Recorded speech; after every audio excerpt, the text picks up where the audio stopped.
Hi students, आज का हमारा टॉपिक है सक्सेसिव इंटरेस्ट, जो कि एक पार्ट है कंपाउंड इंटरेस्ट का। इसका एक शुरुआत हम ऐसे करते हैं कि आप जब भी मॉल्स वगैरह में जाते हैं तो उसमें अलग अलग तरह के डिस्काउंट्स लगे रहते हैं। तो कभी तो डिस्काउंट्स रहते हैं कि flat 50% off, 60% off, up to 50% off. Flat 50 का होता है डायरेक्ट 50, अप टू 50 का होता है कि किसी आइटम पे 10, किसी पे 20, किसी पे 30, किसी पे 25 और किसी पे मैक्सिमम 50 हो सकता है। लेकिन आपने कभी कभी ये नोटिस किया होगा कि कुछ डिस्काउंट्स कैसे रहते हैं, 10 plus 20 plus 30 plus 40, 10% plus 20% plus 30% plus 40% of. तो कुछ लोग सोचते हैं ये तो 100% ऑफ है, चलो चलो चलो, पर ये 100% ऑफ नहीं होता। ये क्या होता है? ये सक्सेसिव इंटरेस्ट होता है। सक्सेसिव इंटरेस्ट का मतलब क्या है? कोई आइटम अगर 100 रुपीज की है, उसके ऊपर 10% ऑफ मिलेगा। 10% ऑफ जब मिला तो वो चीज आपको कितने की पड़ी? 90 रुपीज की। अब सक्सेसिव इंटरेस्ट का मतलब क्या है कि 90 रुपीज जो आया है 10% ऑफ होने के बाद, उस पे फिर से मिलेगा 20% ऑफ। तो 20% ऑफ 90 का क्या होता है? 18। तो आपको कितने रुपए में पड़ रहा है वो? 10 प्लस 20 के बाद 72। 72 के ऊपर फिर से मिलेगा 30%। 72 का 30% 21.6 समथिंग। वो माइनस करने के बाद मान लीजिए हमने जब माइनस किया तो वो आया 51 पॉइंट समथिंग आएगा। फिर उसके ऊपर 40% ऑफ, जो कुछ होता है 20 पॉइंट समथिंग, तो हम मान लेते हैं 30। तो 100 रुपए वाली चीज इतने सक्सेसिव इंटरेस्ट ऑफ के बाद आपको कितने की मिली? 30 रुपए की। मतलब ये सक्सेसिव इंटरेस्ट कितने के बराबर है? अराउंड 70% ऑफ के। अराउंड की बात कर रही हूं मैं, ये कुछ पॉइंट्स में आएगा आंसर। तो ये क्या होता है? सक्सेसिव इंटरेस्ट, जो आप शायद बचपन से करते आ रहे हैं कि उसको 100 पे लेके देख लीजिए और ये ऐसे कर सकते हैं। यही चीज हमारी होती है कंपाउंड इंटरेस्ट में, कि अगर आपने किसी को 100 रुपए दिए, 100 रुपए पे पहले साल लगा 10%, वो क्या बन गया? 110 रुपए। दूसरे साल लगा 20%। अब वो 20% किस पे लगेगा? जो अब तक अमाउंट बन चुका है। मतलब यहाँ पे इंटरेस्ट कितना था? 10 रुपए, और प्रिंसिपल कितना था? 100 रुपीज। तो ये टोटल अमाउंट जो आया है उस पे 20% लगेगा। फिर जो उसका आएगा 110 का 20% क्या होता है? 22 रुपए। तो 110 में वो ऐड होगा और वो कितना बन जाएगा? 132। फिर उसके ऊपर लगेगा 30%।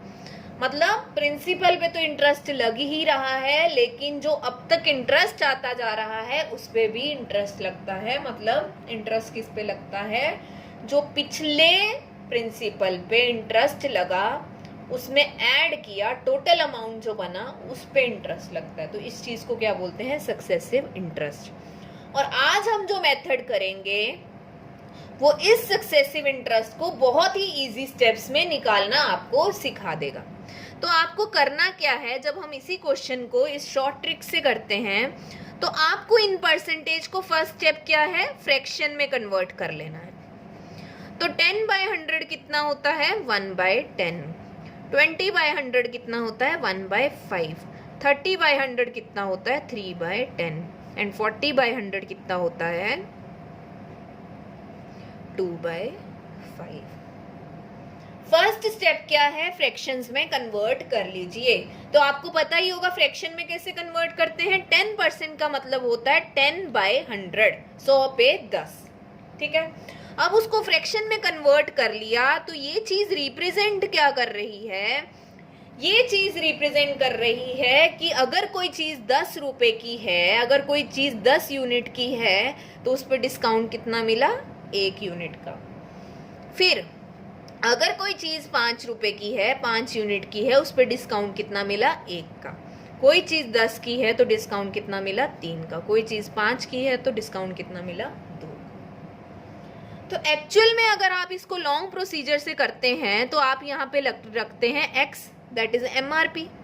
उसके बाद आप करते हैं उसका 10%, उसके बाद आप उसका करते हैं 20%, उसके बाद आप इस होल का करते हैं 30%, उसके बाद आप क्या करते हैं 40%। तो एक्चुअल में ये यही चीज़ है। तो आपने इनको फ्रैक्शंस में कन्वर्ट कर लिया। उसके बाद आपको क्या करना है, जब कोई 10 रुपए की चीज़ है उस पे 1 रुपए का डिस्काउंट हुआ तो वो कितना रह गया 9। 5 की चीज़ है 1 का डिस्काउंट हुआ 4। 10 की चीज़ है 3 का डिस्काउंट हुआ 7। 5 की चीज़ है 2 का डिस्काउंट हुआ 3। ऐसे आपको इसको लिख लेना है। फर्स्ट स्टेप क्या था, फ्रैक्शंस में कन्वर्ट कीजिए। सेकंड स्टेप क्या है, उसका ओरिजिनल अमाउंट और आफ्टर डिस्काउंट क्या उसकी कीमत होगी वो लिख लीजिए। थर्ड स्टेप क्या है, जो क्रॉस में चीजें लिखी हुई हैं, ध्यान दीजिए, जो क्रॉस में डिफरेंट सेक्शन में चीजें लिखी हुई हैं उनको कैंसिल करने की कोशिश कीजिए। कैसे, जो 10, ये जो आपका है 1/10 और 1/5 और 3/10 और 2/5, ये हमने क्या किया, हमने इसकी ये वाली चीजें, जो नीचे वाली चीजें हैं वो इस साइड लिख ली और ऊपर वाली चीजों माइनस करके वो इस साइड लिख ली। तो जो सेम साइड पे चीजें हैं वो आपस में कैंसिल नहीं होंगी, जो डिफरेंट साइड में चीजें हैं वो आपस में कैंसिल होंगी। जैसे 2 2 ज़ा 4, 2 5 ज़ा 10, और यहाँ पे क्या होगा 2 5। और कोई चीज कैंसिल हो रही है क्या, नहीं। तो ये क्या आ गया, 5 5 ज़ा 25, 5 5 ज़ा 25, 25 25 6 25, और यहाँ पे क्या आ गया 9 7।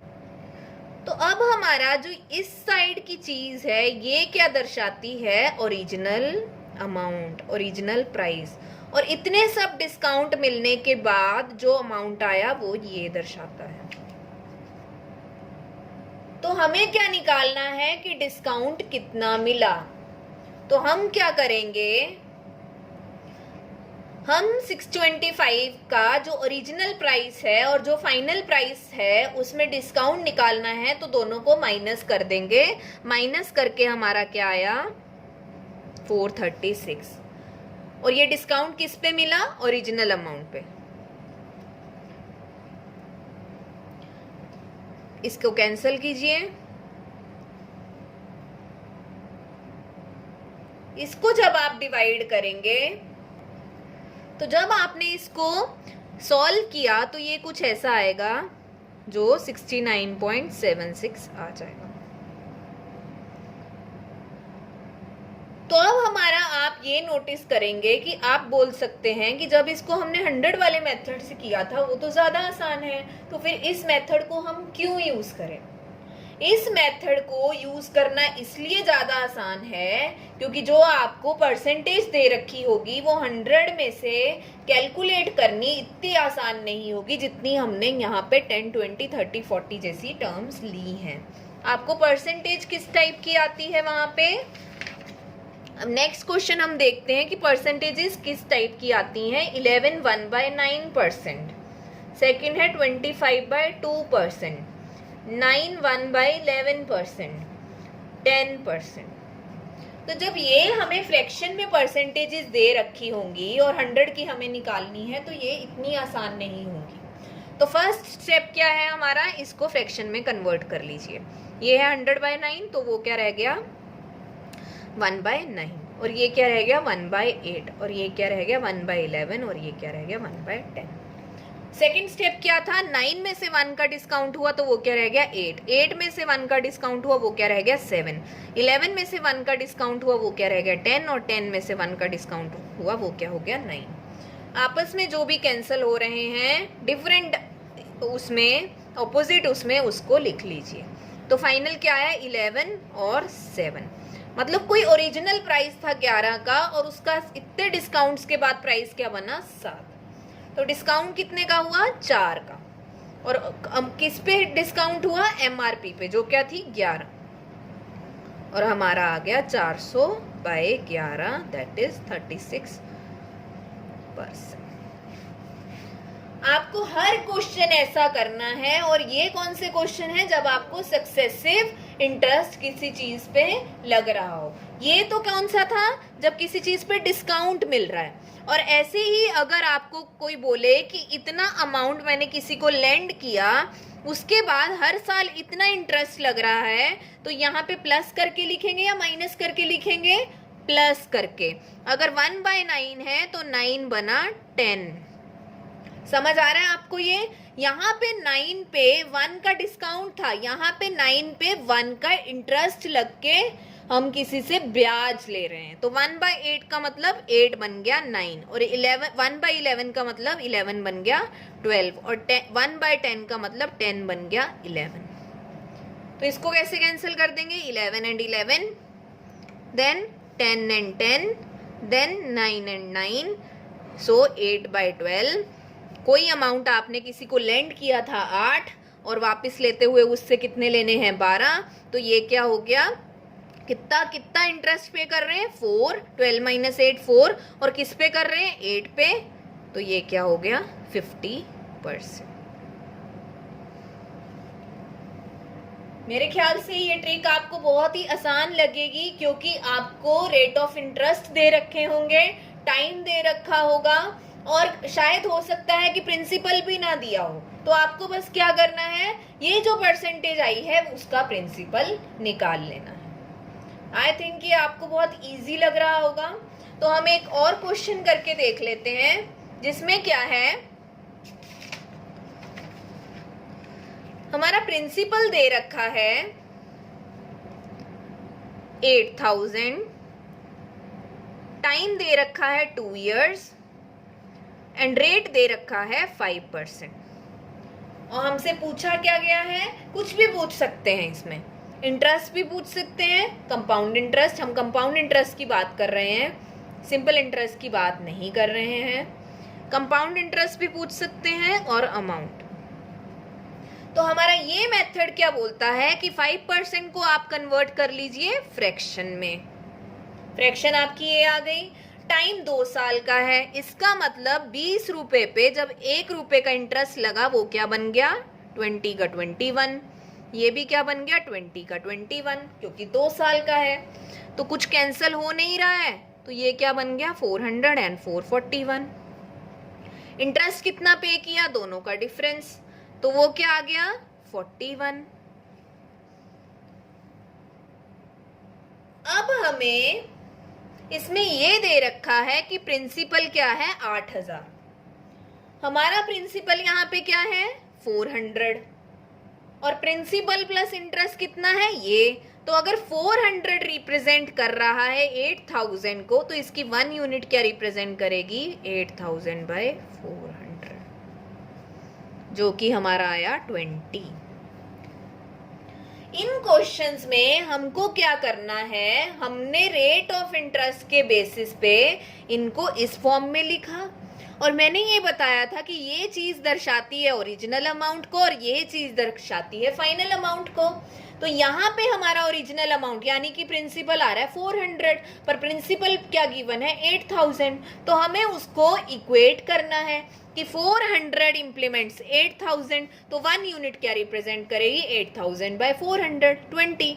अब हमारे से अगर कंपाउंड इंटरेस्ट प्लस अमाउंट पूछा है, तो इंटू 20 इसको कर देंगे 8820, और अगर इंटरेस्ट पूछा है 41 इंटू 20 इसको कर देंगे, दैट इज 820। ये हमारा आ गया कंपाउंड इंटरेस्ट, और ये हमारा आ गया अमाउंट। आई होप कि आपको ये मेथड बहुत इजी लग रहा होगा, क्योंकि इसमें सिर्फ आपको कोई भी फॉर्मूला नहीं लगाना है, सिंपल उसको फ्रैक्शन में कन्वर्ट करके लिखना है, उसके बाद जो भी कैंसिल हो रहा है उसको लिखना है, दोनों का डिफरेंस निकालना है। ये रिप्रेजेंट कर रहा है प्रिंसिपल को, और ये रिप्रेजेंट कर रहा है अमाउंट को, और दोनों का डिफरेंस रिप्रेजेंट कर रहा है इंटरेस्ट को। इसी का एक दूसरा क्वेश्चन करके देख लेते हैं, जिसमें प्रिंसिपल के आगे क्वेश्चन मार्क है। What is the principal? Compound interest हमें गिवन है 525, टाइम हमें गिवन है 2 years, और रेट ऑफ इंटरेस्ट है 10%। तो रेट ऑफ इंटरेस्ट जब 10% है, इसकी फ्रैक्शन क्या बन गई? 1/10। तो जब 10 रुपए पे 1 रुपए का इंटरेस्ट लगेगा, वो क्या बन जाएगा? 11। ईयर कितने हैं? 2, तो 10 बन गया 11। प्रिंसिपल क्या आया? 10 इंटू 10 100, क्योंकि कुछ भी कैंसिल नहीं हो रहा। अमाउंट क्या आया? 121। इंटरेस्ट क्या आया, दोनों का डिफरेंस 21। अब इंटरेस्ट तो हमें गिवन है, इसका मतलब 21 रिप्रेजेंट कर रहा है 525 को, तो 1 यूनिट क्या होगी, 525 डिवाइडेड बाय 21 जो कि आता है 25। तो जब हमें एक यूनिट पता चल गई कि 25 के बराबर है, तो हमारा प्रिंसिपल कितनी यूनिट्स है, 100 यूनिट। तो प्रिंसिपल क्या आ जाएगा, 25 इंटू 100। कंपाउंड इंटरेस्ट क्या आ जाएगा, 125, 1 इंटू 25, जो क्या बन जाएगा 3025।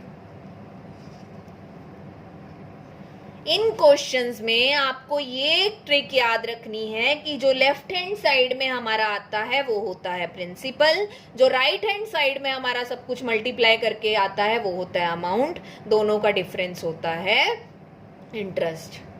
और इन तीनों में से कोई ना कोई चीज तो हमें प्रोवाइडेड होगी, उसको उसके इक्वेट करना पड़ेगा और 1 यूनिट की वैल्यू निकाल के बाकी चीजें निकालनी पड़ेगी।